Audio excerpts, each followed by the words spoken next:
অনেকটা নীরবেই অনূর্ধ্ব-20 সাফ খেলতে নেপালে গিয়েছিল বাংলাদেশ দল। তবে ফেরার দৃশ্যপট ভিন্ন। দক্ষিণ এশিয়ার সেরাদের অনেকটাই সাদামাটাভাবে ফুল ও মিষ্টি দিয়ে বরণ করে নেন বাফুফের কয়েকজন কর্মকর্তা। ছেলেদের বয়সভিত্তিক দলের এতদিন অপ্রাপ্তি বলতে ছিল শুধু এই শিরোপাটাই। নতুন বাংলাদেশকে এবার সেই ট্রফি উপহার দিল যুবারা। দেশসেরা কোচ মারুফুল হকের হাত ধরে এসেছে এমন সাফল্য।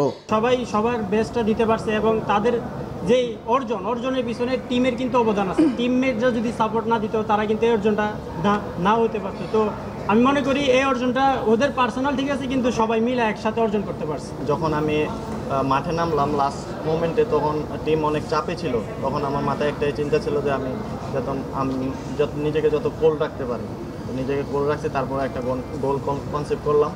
তারপরে যখন ট্রাইব্রেকারে গেলাম, আমার চিন্তা একটাই ছিল যে আমি আমার টিমমেটদেরকে একটাই কথাই বলছি যে তোমরা 5টা গোল করো, আমি এর মধ্যে 1-2টা সেভ করবো। নিজের উপর কনফিডেন্স রাখছিলাম। প্রত্যেকটা ম্যাচ হচ্ছে আমরা ফাইনাল হিসেবে খেলছি, ফাইনাল হিসেবে নিছি। তো হচ্ছে আমরা ওদের সাথে আমাদের কিছু ভুলের কারণে আমরা ম্যাচটা হারছি। তো আমরা পরবর্তী যে ম্যাচটা আমাদের ছিল, আমরা সবাই বলছি যে আমরা এই ম্যাচে যে ভুল কাজ করছি, যেটা ভুল হয়েছে, নেক্সট টাইম ওই ম্যাচে আমরা এটা ভুল করবো না। এটা যা খেলছে তার থেকে দ্বিগুণ দিয়ে আমরা ম্যাচ উইন করে বেরোবো। তো সবার মেন্টালি স্ট্রং ছিল, আমাদের আত্মবিশ্বাস ছিল ইনশাল্লাহ আমরা ম্যাচ উইন করবো। তো ইনশাল্লাহ আমরা ম্যাচ উইন করে বেরোবো। দুইটা মিশন ছিল, একটা হলো সাফ টুর্নামেন্ট আর একটা হলো এশিয়ান কাপ অনূর্ধ্ব-20। দুইটাকে নিয়েই আমার টার্গেট ছিল। যেহেতু একটা অলরেডি আমরা ডান করেছি এবং ওটাও কিন্তু আমার ইনিশিয়ালি টার্গেট ছিল আমরা এনি হাউ ফাইনাল রাউন্ডে কোয়ালিফাই করব, এবং সেটার জন্য আমাদের প্লেয়াররাও রেডি আছে, আমরাও রেডি আছি। ইনশাল্লাহ আমরা শুরু করব কোয়ালিফাইং মিশন। প্লেয়ারদের যে এখন যে অবস্থা, আমাদের প্লেয়ারদের টেকনিক্যাল বিষয়, বিশেষ করে টেকনিক্যাল এবং স্কিল বিষয়, সেটার জন্য আমি মনে করি শুধু এই 2 মাস বা 3 মাস হবে না, তাদেরকে এই ট্রেনিংগুলো ফ্রিকোয়েন্টলি দিতে হবে।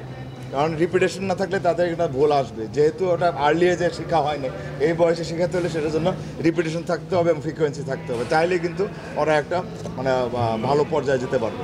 বিমানবন্দরের আনুষ্ঠানিকতা সেরে এনএসসি ভবনে যুব ও ক্রীড়া উপদেষ্টার সঙ্গে দেখা করে ম্যাম্পিয়ন দল। সবাইকে 25,000 টাকা করে অর্থ পুরস্কার ঘোষণা দেন উপদেষ্টা। পরপরই সেটা বানবাসীদের সহায়তায় দিয়ে দেন ফুটবলাররা।